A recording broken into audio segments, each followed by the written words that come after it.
او دومه خبره دوی د ازادي د بیان کوي چې په اسلامي نظام کې د ازادي د بیان حق سلب سوی ده. ورونو دا دوه خبرې دي. یو د بیان له ازادي دا چې یو انسان له ځانه چا یو د فساد جرثومه جوړه کی او هر د فساد خبره کوي، هر د فساد مقوله نشر کوي، هر د فساد اخبار نشر کوي، هر د فساد اعلان کوي، نو دا خو د هر حکومت بالخصوص د اسلامی نظام د متولیانو د اسلامی نظام د اسلامی حکومت ذمواري جوړیږي چې دغه سرطانی انسانان دا خاموش کی او له فساد چې وګرځي.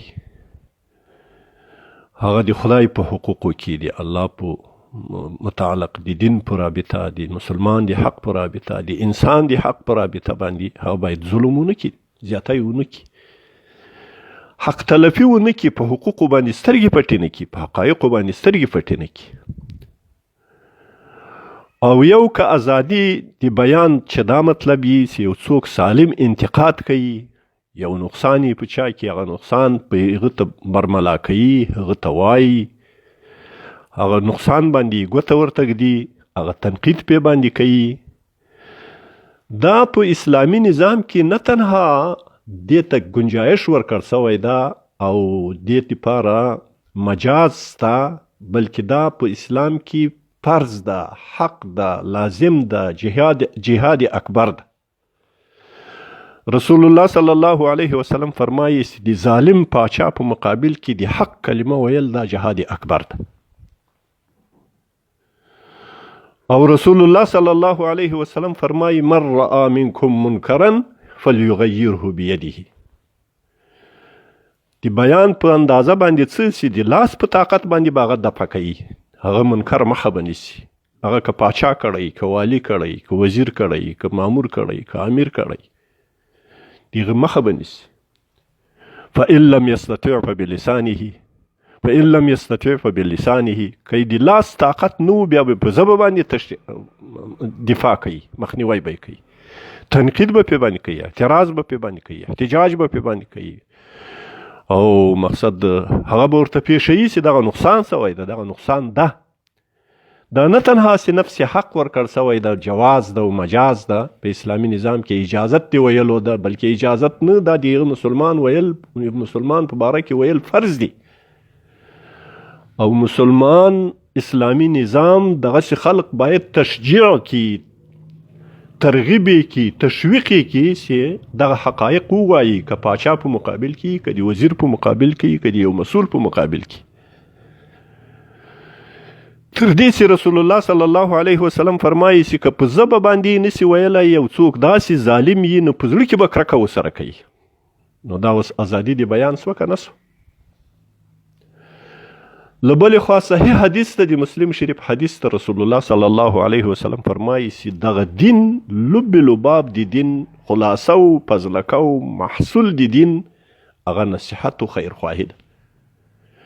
خیرخواهي او نصیحت دا په اظهار د حق سره کیږي، چې څو په چا کې کوم کمی ده، کوم نقصان ده، هغه ته د هغه کمی او د نقصان اظهار وکړي، هغه ورته ښکاره کړي، هغه باندې انتقاد ورته وکړي. دا فرض ده. الدین النصیحه، دین نصیحت ده. ورونو د حضرت محمد ابن نعمان ابن بشیر ابن سعد رحمه الله په روایت کې په صحیح سند سره سیدا امام بخاری صاحب په تاریخ کبیر کې را نقل کړی، وایي حضرت عمر فاروق رضی الله تعالی عنه په یو مجمع د انصار او مهاجرینو کې وویل چې که په ما کې د دین په باره کې مداهنت او کمزوري نقصان پیدا سي، ظلم را کې څوک وویني، بې عدالتي را کې څوک وویني، د تاسې معامله به څه وي؟ وایي دا موجود ناس صحابه کرام ساکت سو.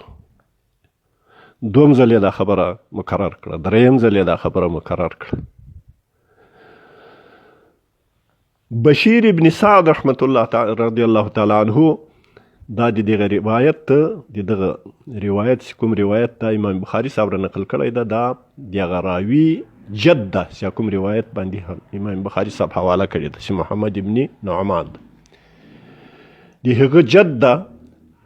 هغه جد یې ورته ویلي چې زه په هغه مجلس کې پورته سوم او حضرت عمر فاروق رضی الله تعالی عنه ته مې وویل جد یې څوک و؟ بشیر ابن سعد.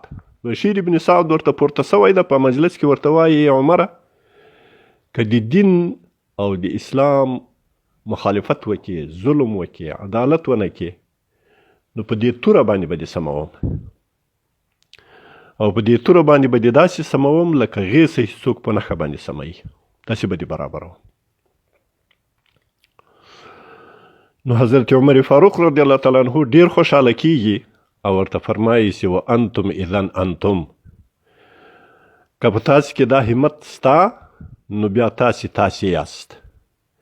دغه تشویق ده او ترغیب ده چې د امیر المؤمنین له طرفه چا خپل رعایت ته ورکړل کیږي. نو په نورو ادیانو، په نورو مسالکو، په نورو قوانینو، په نورو حکومتونو کې د داسې مفرد راوښیي یو څوک چې د پاچا په مقابل کې، د حاکم په مقابل کې، د مصر په مقابل کې یو څوک دغسې په جرأت سره خبره کوي او هغه په عوض د دې چې تهدید یې کړي، نور هم ترغیبوي او تشویقوي. دغه ازادي د بیان نه ده، نو څه ده؟ او که ازادي د بیان له دې چې څوک په رسول الله باندې تهمتونه لګوي، څوک په هغه باندې کاریکاتورونه جوړوي، څوک د قرآن توهین کوي، څوک له اسلامه چې د اسلام توهین کوي، څوک د اسلام په مقابل کې انتقادات کوي، اسلام غلط بولي، او هغو ته یو څوک هېڅ نه وایي، یا د دین له نصوصو، د دین له ضروریاتو د دینه چې ځینې احکامو باندې هغه انتقاد کوي، لکه حدود دي، زواجر دي، عقوبات دي، اسلام دي، په هغو باندې انتقاد کوي چې دا د ظلم قانون ده، دا ناروا قانون ده، دا د زیاتي قانون ده، دا د انسان حق کې تلف سوی، داسې انتقاد کوي او هغو ته څوک خاموش پاته کیږي. دا د الله د دین مخالفت ده او د الله د دین بغاوت ده. دا بیا ځان ته خبره ده. د دنیا نظامونه یې د هغه مؤسسینو د ملک په خلاف باندې چې څوک خوله خلاصوي، یو لوی جرم، قانوني جرم یې بولي، په اساسي قانون کې ورته درج کړي چې چا د هغه مخالفت وکړو یا د هغه توهین یې وکړو او به دومره سزا وایي. نو د اسلام په قانون کې چې د الله توهین څوک کوي، د رسول الله توهین څوک کوي، د قرآن عظیم شان توهین څوک کوي، د دې لپاره به خامخا جزا وي. دا له دایرې د ازادي د بیانه چې وتلې خبره ده، دا ځان ته خبره ده. یو ازادي د بیان په دغه حد کې ده چې په هغې کې اصلاح د رعایت راځي، په هغې کې اصلاح د امیر راځي، اصلاح د مسؤل راځي. دا فریضه ده په اسلام کې. نو د ما له دې ورونو چې خواهش دا ده چې هغه په دې محافلو، په مجالسو کې داسې شپ نه کوي او واضح نصوص وپلټي، احادیث وپلټي، آیاتونه وپلټي، فقهي جزئیات وپلټي، د امامانو اقوال وپلټي. زموږ یو بهترین دین ده، یو بهترین مذهب ده. د هغو لوریه په یو حکمت سره د هغو تقاضا وکړي. ما د یو عالمه چې واورېدل د ښځې د حقوقو په باره کې ویل، نو مخته یې دغه آیات را مخته کاوه چې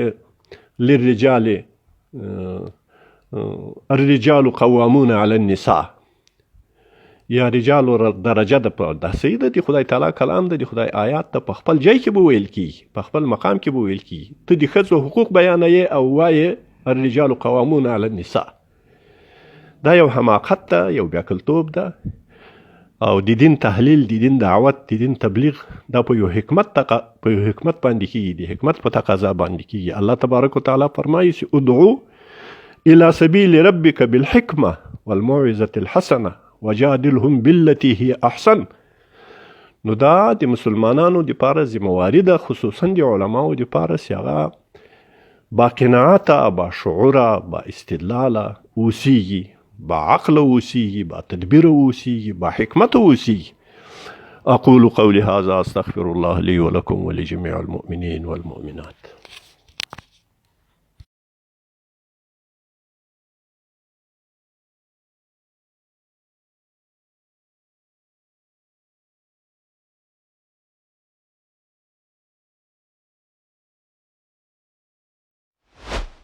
د نړۍ هر غافل په اذان ویښوم، زبلال خوب ولي جهان ويخوم زبلال خوب ولي جهان ويخوم